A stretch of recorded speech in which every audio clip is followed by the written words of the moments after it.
Kansas on tomorrow night, so who knows? Anything could happen. Bye-bye, you guys. See you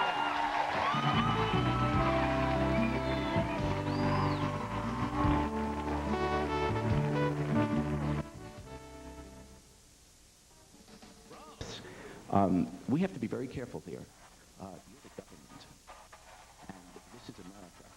And I don't mind coming here talking to you about my show. You can ask me questions. Do you think the fights are real or are they fake? You can. That's fair discussion. But be careful. If you start to get into too many questions that, one, have to do with my private issues, I don't work for you, sir. I really don't. And that isn't, I'm trying to be very respectful, but you're not the boss. How much does the entity pay you, Mr. Springer? That's not your business, sir. I mean, you know, I don't ask you how much you make at your law firm or whatever, or on city council or whatever. Why would you get into that? That's a private matter. I don't say, hey, here's my paycheck. I get paid handsomely. I get paid handsomely. I get paid a lot more than I'm worth. Lord knows anyone could do my job. I admit that. I don't call, you know what? Call Studios USA. You pick up, you call them, and then you say, can I speak with the legal department? I swear, they'll probably what should I tell him? connect Jerry you. Springer doesn't know whether or not he has a lease at NBC Tower, whether or not he leases equipment, doesn't know the terms of the lease, doesn't know how much the station pays in a licensing fee. That's a long conversation, but he gets paid. Can you tell us all that information? Yeah. In fact, every single question you asked, you can get the answer if you're really interested in having the answer. If you're interested in making a show here and just trying to beat up our show, that's fine. But you know you can get those answers, don't you? Don't you know that you can find out who has that lease, sir? You don't have to be asking me. How many people does the Springer Show employ, sir, if you know? Around 60 is my best guess. I don't know exactly. 60, sir? Yes. 60 people. Yes. And you're certain of that? No, I said that's my best guess. It's around there. Around there. Well, do you mean around there being 58 or 62 or around there being 55 or 75? Can you give us your best estimate of how many people you employ? Well, let me ask you this. Is it...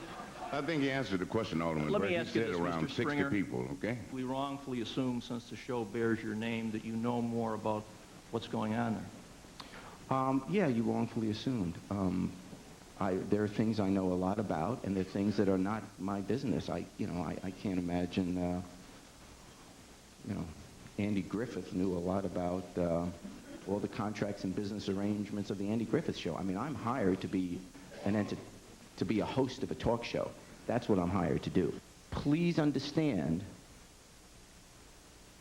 I personally take a backseat to no one, and God will be the judge of that, in terms of acting responsibly on the issue, for example, of violence. If you think of the big heroes in the media today, whether it's movies or televisions, the big movie makers are usually the ones that have the biggest guns, blow away the most people, have the highest explosives, the greatest technology.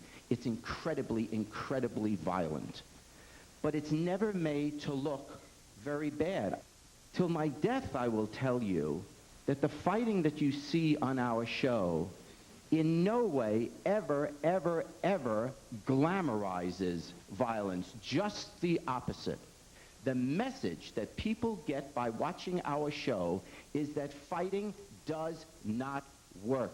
What is the purpose, really, of your program? What are you trying to do?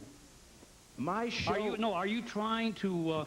are you trying to change society? Nope. Are you trying to be humorous? Are you trying to show people how life really is?